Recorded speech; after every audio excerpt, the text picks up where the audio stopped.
Out front, Americans forced to stay in Afghanistan. We have new details tonight about just how many American troops are going to remain in the country and risk their lives after the bulk of U.S. forces leave next year. CNN Pentagon correspondent Chris Lawrence is out front of the story. The options are on the table. At the low end, a little more than 6,000 troops, mostly special operations forces hunting terrorists, with a small amount of training for Afghan forces. The 10,000 option would still focus on al-Qaeda, but would add conventional troops to expand Afghan training. A 15,000 option would include even more conventional troops to go on limited patrols and give the Afghans even more support. Some experts say forget that last option, 15,000. It's not politically tenable within Congress. It's not doable from a budget execution perspective. Analyst Stephanie Sanak worked in Baghdad and developed options for the Iraq drawdown. She says between war fatigue and spending cuts, even the middle option may be a reach. My guess is you will end up closer to the 6,000 person option than the 10,000 person option. Analyst Jeffrey Dressler argues the U.S. will still have to keep helicopter crews, medical teams, and other backup for whatever troops are left. Just keeping 6,000 probably isn't that much cheaper than just keeping 15,000 because there's basic things that you need to have there just for the 6. Dressler says lowball options are minimizing the danger any remaining troops could face. I would argue that even with 20,000 troops, you're still assuming quite a bit of risk. It's by no means a low-risk option. General John Allen presented these options in one of his last acts as commander.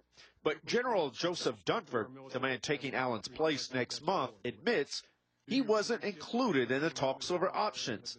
That could signal some tense fights with members of Congress who are skeptical of the drawdown plan. Senator, I have not been included in those conversations. Boy, that's interesting to me. A guy that's going to take over the command is not even included in those conversations. So what's the big picture goal? In an interview with CNN's Aaron Burnett in Afghanistan, the defense secretary said terrorists just have to be defeated, not decimated.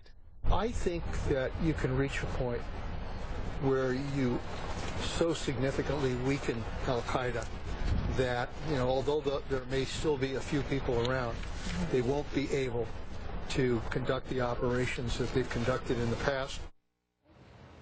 All right, Chris Lawrence is with me now. Chris, what I'm curious about is, Leon Panetta in November said to reporters, we'll have a troop count number in a couple weeks from the president. A couple weeks went by, he said, I'll have a troop count number in a couple weeks. Then when I saw him in Afghanistan mid-December, he said sometime soon. And then we get this range of 6,000 to 15,000. Why is it taking so long, and why don't we have a real number?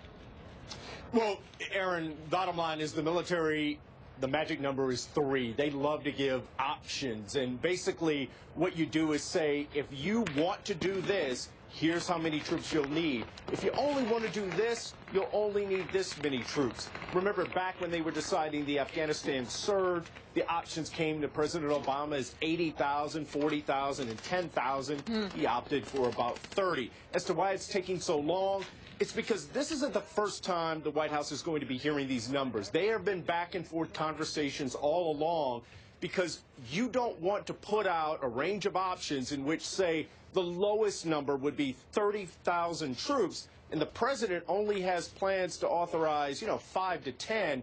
That's going to put him in somewhat of a box and open him up to criticism that he's abandoning the commanders on the ground. All right, Chris.